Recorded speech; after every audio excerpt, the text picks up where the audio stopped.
اللہ الرحمن الرحیم نحمدہ و نصلی علی رسولہ الکریم۔ میرے محترم عزیزوں، یہ رمضان المبارک کے آخری 2 دن بچے ہیں۔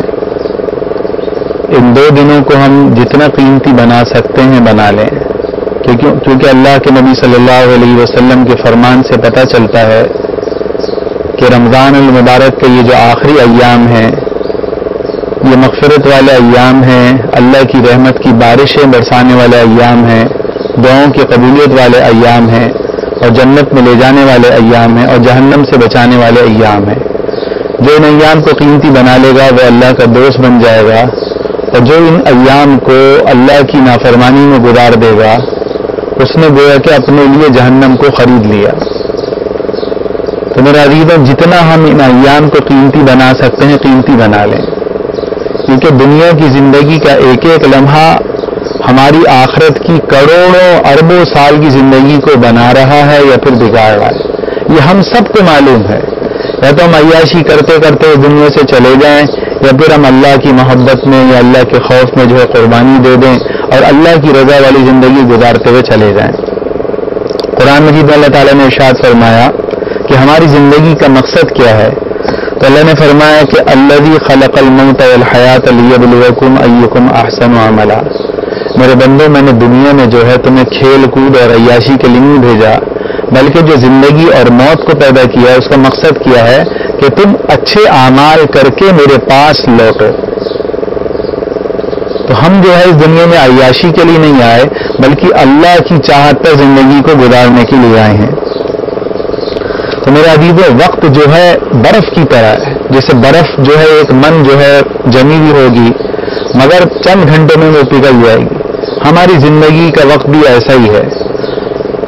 اگر ہم نے اس کو قیمتی نہیں بنایا تو یہ وقت ہمارے ہاتھ سے نکل گیا تو پھر کبھی بھی نہیں لوٹے گا۔ ایک اللہ والے کے بارے میں مشہور واقعہ ہے کہ وہ قبرستان میں پہنچے اور فاتحہ پڑھ رہے تھے، مردے کو بخش رہے تھے، تو اچانک اللہ نے جو ہے نا وہ فاصلے ختم کر دیے، تو انہوں نے دیکھا قبر میں ایک بزرگ قرآن پڑھ رہے تھے۔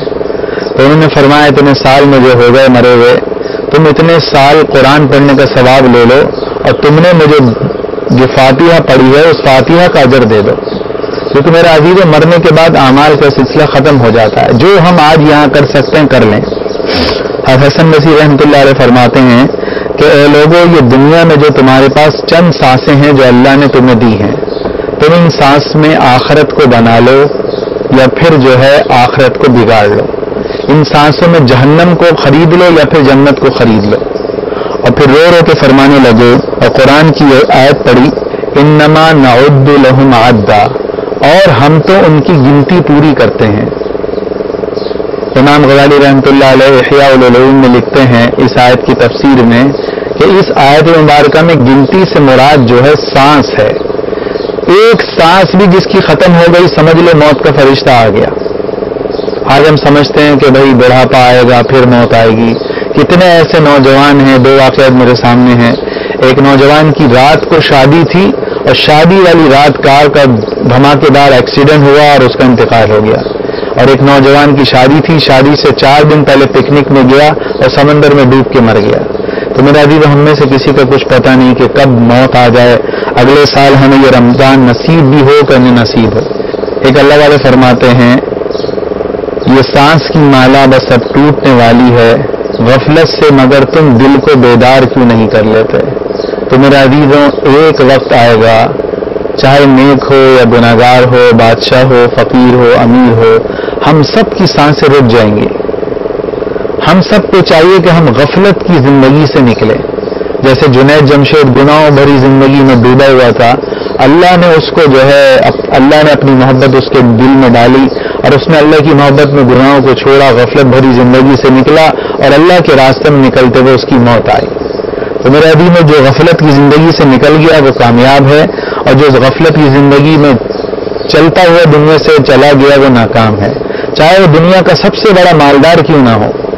امام بیہقی رحمۃ اللہ علیہ نے شعب الایمان ایک حدیث کی کتاب ہے، اس میں ایک حدیث لکھی ہے کہ جب سورج نکلتا ہے تو وہ سورج نکلتے ہوئے روزانہ یہ اعلان کرتا ہے، اور یہ اعلان اللہ کی طرف سے ہوتا ہے کہ اے لوگو، آج رات یا آج دن کے وقت تم جو نیک عمل کر سکتے ہو کر لو۔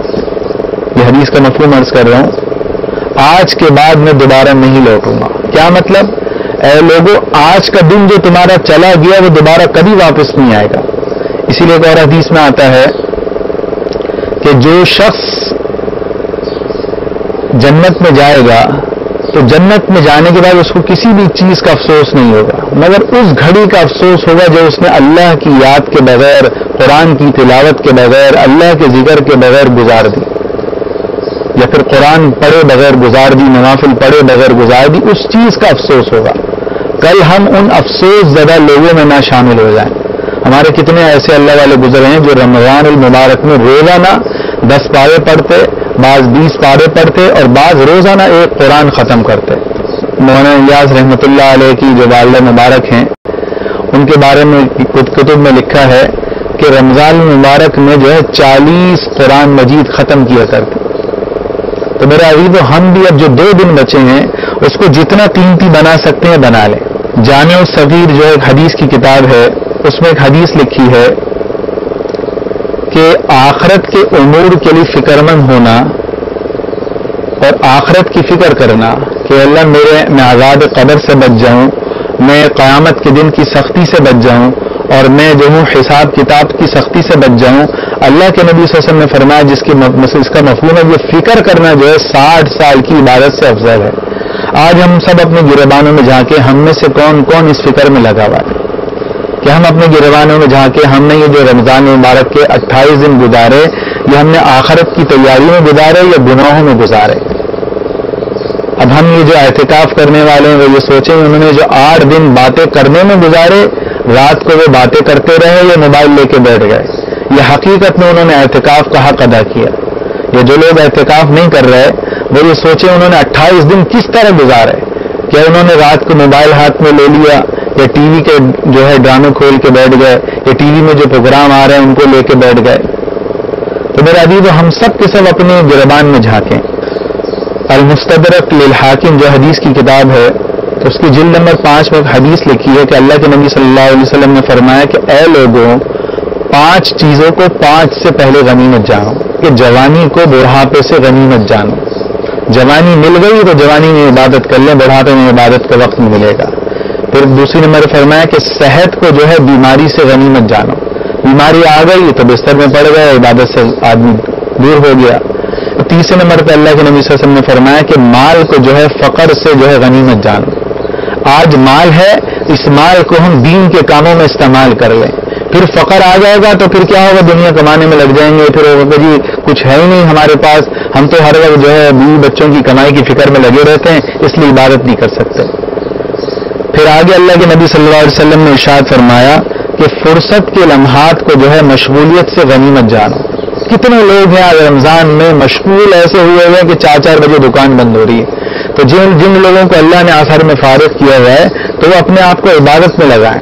اور آخری چیز جو اللہ کے نبی صلی اللہ علیہ وسلم نے سب سے کام کی فرمائی وہ ارشاد فرمایا کہ زندگی کو جو ہے موت سے غنیمت جانو۔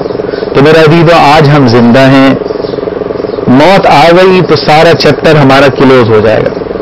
اس لیے حضرت علی رضی اللہ تعالیٰ عنہ فرماتے ہیں کہ یہ زندگی جو ہے کھلی کتاب کی طرح ہے، اس کتاب میں یا تو تم نیکیاں لکھ لو یا پھر اس میں گناہ لکھ لو۔ اے لوگوں سب تمہارے ہاتھ میں ہے، یہ جتنے بھی ہمارے سننے والے ہیں ہم سب کے ہاتھ میں ہیں کہ ہم اس کتاب میں نیکیاں لکھ لیں یا گناہ لکھ لیں، کیونکہ قیامت کے دن ایک ایک چیز کو توڑا جائے گا۔ جس کی نیکیاں زیادہ ہو گئی وہ جنت میں جائے گا اور جس کے گناہ زیادہ ہو گئے وہ جہنم میں جائے گا۔ عمر بن عبدالعزیز رحمۃ اللہ علیہ بڑی عجیب بات فرمایا کرتے تھے، اے لوگوں تمہاری زندگی جو ہے روزانہ کم ہو رہی ہے، تو تم اس کم ہونے والی زندگی کو قیمتی بنا لو۔ اگر تم اچھے کام کر لو گے تو یہ قیمتی بن جائے گی، اگر تم اس کو برائی میں لگا دو گے تو تمہاری زندگی جو ہے ہلاک اور برباد ہو جائے گی۔ امام شافعی رحمۃ اللہ علیہ بہت بڑے اللہ والے گزرے ہیں، وہ فرماتے ہیں میں نے کئی 100 اللہ والوں کی صحبت حاصل کری اور اس صحبت میں رہ کے میں نے 2 باتیں سیکھی، میرے عزیزو بڑی قیمتی یہ باتیں ہیں۔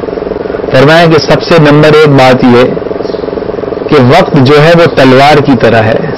فرمایا کہ یا تو تم نیکیاں کر کے اچھے اعمال کر کے اپنے وقت کو گزار لو، ورنہ تو یہ وقت جو ہے فضولیات میں کٹ جائے گا۔ اور دوسری بڑی عجیب بات فرمائی، اگر تم نے اس وقت کو نیک کاموں میں نہیں گزارا تو یہ وقت جو ہے گناہوں میں گزرے گا، نفس کی جو ہے لذتوں میں گزرے گا، اللہ کی نافرمانی میں گزرے گا، اور اسی طرح گزرتے گزرتے تمہاری موت آ جائے گی۔ تو میرا ابھی وہ مختصر بات یہ ہے کہ رمضان المبارک کے جو ہے چند دن رہ گئے ہیں، یہ وقت کی جو تمہید باندھنے کا مقصود یہ تھا کہ ان 2 دنوں کو ہم قیمتی بنا لیں، اپنی مغفرت کرا لیں، اللہ کی رحمت کو جو ہے اپنے پر برسوا لیں، اپنے گناہوں کی معافی کرا لیں، اللہ کو راضی کر لیں، اللہ کا قرب ہمیں نصیب ہو جائے، اللہ کی محبت ہمیں نصیب ہو جائے، ہم سب کے سب 100% گناہوں سے بچنے والے بن جائیں۔ تو یہ 2 دن ہمارے پاس بچے ہیں، ان 2 دنوں میں جتنا ہم قیمتی بنا سکتے ہیں اپنے آپ کو بنا لیں۔ حضرت وہاب بن منبر رحمۃ اللہ علیہ کے بارے میں امام غزالی رحمۃ اللہ علیہ نے مکاشفۃ القلوب میں ایک عجیب بات لکھی ہے، ان کا قول نقل کیا ہے کہ جب عید الفطر کا دن آتا ہے تو شیطان جو ہے دھاڑے مار مار کے، چیخے مار مار کے روتا ہے۔ اب جب وہ اتنا چلاتا ہے کہ سارے شیطان اس کے گرد جمع ہو جاتے ہیں، اور پھر وہ یہ کہتا ہے ہائے افسوس ہائے افسوس ہائے افسوس، تو اس کے چیلے پوچھتے ہیں تم کس بات پر رو رہے ہو؟ تو وہ یہ کہتا ہے کہ آج جو ہے مغفرت کا دن ہے، جو عید کا جو اجتماع ہوتا ہے اس کے بارے میں کہتا ہے آج اللہ مغفرت کی بارش برسانے والا ہے۔ پھر وہ کہتا ہے کہ اے لوگوں، آج مغفرت کی بارش برسے گی، لیکن اس بارش کے برسنے کے بعد لوگوں کو تم اللہ کی نافرمانی میں خوب لگاؤ، تم لوگوں کو نفس کی غلامی میں لگا دینا۔ تو اس کے چیلے کہتے ہیں جیسا حکم میرے آقا۔ تو آپ دیکھیں جب ابھی اعتکاف ختم ہوگا اور عید شروع ہو جائے گی، میں 2 دن کے بعد کی بات بتا رہا ہوں، تو جو نماز پڑھ رہا تھا اس کی نماز رہ جائے گی۔ جس مسجد میں ابھی 20 صفحے ہیں تو 3 صفحے باقی ہو جائیں گے۔ کیا معلوم ہوا کہ شیطان کامیاب ہو گیا؟ شیطان نے جو مشن بنایا تھا اپنے چیلوں کے ساتھ، کیا ہوگا؟ عید کی نماز سے پہلے ہی جو ہے جن لوگوں نے رمضان مبارک میں تھوڑی سی داڑھی رکھ لی وہ داڑھی کٹ جائے گی۔ اب جنہوں نے رمضان مبارک میں شلوار قمیض پہنا، ایک مصنون لباس پہنا، اور پھر رمضان میں وہ لوگ جو ہے انگریزی لباس پینٹ شرٹ میں آ جائیں گے، اپنے آپ کو فیشن زدہ سے فیشن رضا بنانے میں لگے رہیں گے، اور پھر جو ہے ہاتھ میں جو قرآن ہوتا تھا اس قرآن کی جگہ موبائل اور ٹیلی ویژن لے لے گا۔ تو ایسا نہ ہو کہ عید کے 2 دن بعد شیطان کامیاب ہو جائے اور ہم ناکام ہو جائیں۔ اب جو عید کی رات آ رہی ہے، اصل مقصود جو تھا کہ عید کی رات کی اہمیت بتلانا تھا، اور عید کے دن کی اہمیت بتلانا مقصود تھا۔ آج کے دن کا جو میرا مقصود ہے، ابن ماجہ میں ایک حدیث ہے کہ اللہ کے نبی صلی اللہ علیہ وسلم نے ارشاد فرمایا کہ جو عیدین کی رات میں جو ہے اللہ کی عبادت کرے گا، آپ صلی اللہ علیہ وسلم نے فرمایا کہ اس کا دل اس دن مردہ نہیں ہوگا جس دن لوگوں کے دل جو ہے مردہ ہو جائیں گے۔ اسی طرح میرے عزیزوں، ترغیب و ترغیب میں ایک حدیث لکھی ہے کہ میرے آقا صلی اللہ علیہ وسلم نے فرمایا کہ جو 5 راتوں میں جاگے گا، اللہ کی عبادت کرے گا، قرآن پڑھے گا، ذکر کرے گا، نوافل پڑھے گا، تہجد پڑھے گا، آپ صلی اللہ علیہ وسلم نے فرمایا کہ اس کے لیے جنت کو اللہ واجب کر دیتے ہیں، اور اس میں سے ایک رات جو ہے عید الفطر کی رات ہے۔ ہم کیا کرتے ہیں؟ چاند دکھتے ہی بس سارا وقت جو ہے عید کی تیاری میں لگا دیتے ہیں اور نوافل کو، تہجد کو بھول جاتے ہیں، گویا کہ رمضان ختم ہو گئی۔ اور جو ہے ترغیب و ترغیب میں ایک اور بڑی عجیب حدیث لکھی ہے جس کو عبداللہ بن مسعود رضی اللہ تعالی عنہما نے اس کو نقل کیا ہے کہ اللہ کے نبی صلی اللہ علیہ وسلم نے فرمایا کہ عید کی رات جو آتی ہے اس رات کو لیلۃ الجائزہ کہا جاتا ہے، یعنی جائزے کی رات، انعام کی رات۔ آج دیکھیں جتنے اعتکاف کرنے والے ہیں یا جتنے روزہ رکھنے والے ہیں، ان کے لیے اللہ کے نبی صلی اللہ علیہ وسلم نے پہلے ہی کہہ دیا کہ یہ جو آخری رات ہے یہ جائزے کی رات ہے۔ ہم میں سے دل میں جس کی کھوٹ ہے نا کہ اعتکاف ختم ہوتے ہی ہم داڑھی منڈا دیں گے، اللہ جانتا ہے۔ ہم میں سے جس کے دل میں کھوٹ ہے کہ اعتکاف ختم ہوتے ہی فلاں نئی فلم آئی ہوئی ہے، میں وہ فلم دیکھ رہی ہوں، اللہ کو سب معلوم ہے، اللہ جائزہ لے رہا ہے۔ اور پھر آگے جو ہے صحابی رسول نے فرمایا کہ پھر جب عید کا دن آتا ہے تو اللہ تعالیٰ فرشتوں کی جماعت کو زمین پر بھیجتے ہیں، اور فرشتوں کی جماعت جو ہے زمین پر جا کر شہر شہر، قریہ قریہ، بستی بستی ایک اعلان کرتی ہے، اور یہ اعلان یہ ہوتا ہے کہ اے لوگوں تم اللہ کی بارگاہ میں یعنی عیدگاہ کی طرف چلو، وہ بہت زیادہ عطا کرنے والا ہے۔ اب جب لوگ عیدگاہ میں جمع ہو جاتے ہیں تو اللہ تعالیٰ اپنے بندوں کو مخاطب کرتے ہیں اور پھر ان سے کیا فرماتے ہیں کہ اے لوگوں، میری عزت کی قسم، میرے جلال کی قسم، آج کے دن تم مجھ سے جو مانگو گے میں تمہیں عطا کروں گا، تم آخرت سے متعلق مجھ سے جو مانگو گے میں تمہیں وہ دوں گا۔ تم اللہ یعنی جو اللہ کے نبی کا پڑوس مانگے گا، آج کے دن جو ہے اللہ اس کو محبوب خدا کا پڑوس بھی دے دے گا۔ جو اللہ کے عرش کے نیچے گھر مانگے گا، اللہ اس کو عرش کے نیچے گھر بھی دے دے گا۔ اور پھر اللہ فرماتے ہیں کہ جو دنیا کے متعلق جو بھی مجھ سے مانگنا ہے مانگو، اگر تمہارے لیے اس میں خیر ہوگی تو اے لوگوں میں تمہیں ضرور دوں گا۔ پھر اللہ تعالیٰ ارشاد فرماتے ہیں کہ اے لوگوں، میری عزت کی قسم، جب تک تم میرا لحاظ کرتے رہو گے میں تمہاری خطاؤں کو درگزر کرتا رہوں گا۔ پھر اللہ تعالیٰ ارشاد فرماتے ہیں کہ اے لوگوں، میری عزت و جلال کی قسم، میں تمہیں حد سے زیادہ تجاوز کرنے والے مجرموں کے سامنے جو ہے روز قیامت کے دن رسوا نہیں کروں گا۔ کہ جو میرے اعلان یا بغاوت کرنے والے مجرم ہوں گے، جو کھلے عام میری نافرمانی کرتے ہیں، میں تمہیں تمہارے چھوٹے گناہوں کی وجہ سے ان کے سامنے ذلیل و رسوا نہیں کروں گا۔ پھر اللہ تعالیٰ فرماتے ہیں کہ اے لوگوں، میں تم سے راضی ہوں، اب تم بخشاؤ اپنے گھر کی طرف لوٹ جاؤ۔ تو میرے عزیزوں، یہ عید کی جو رات آنے والی ہے یہ لیلۃ الجائزہ ہے۔ ابھی 2 دن بچے ہیں، ہم اپنے اپنے گریبانوں میں جھانک لیں کہ یہ وقت ہم قیمتی بنا رہے ہیں یا اس وقت کو ہم ضائع کر رہے ہیں۔ تو قیمتی بنانے کا وقت ہے، ہمیں معلوم نہیں ہے کہ اگلا رمضان ہم پا بھی سکیں نہ پا سکیں، اگلا رمضان ہمیں مل سکے نہ مل سکے۔ تو میرے عزیزوں، اب تک جو ہم سے غفلت ہوئی اس پر خوب اللہ سے توبہ کریں، کیونکہ جو توبہ کرتا ہے اللہ اس کے سارے گناہوں کو معاف کر دیتا ہے۔ اور آج سے عزم کریں کہ آج کے بعد میں ایک لمحے کے لیے بھی اللہ کو ناراض نہیں کروں گا۔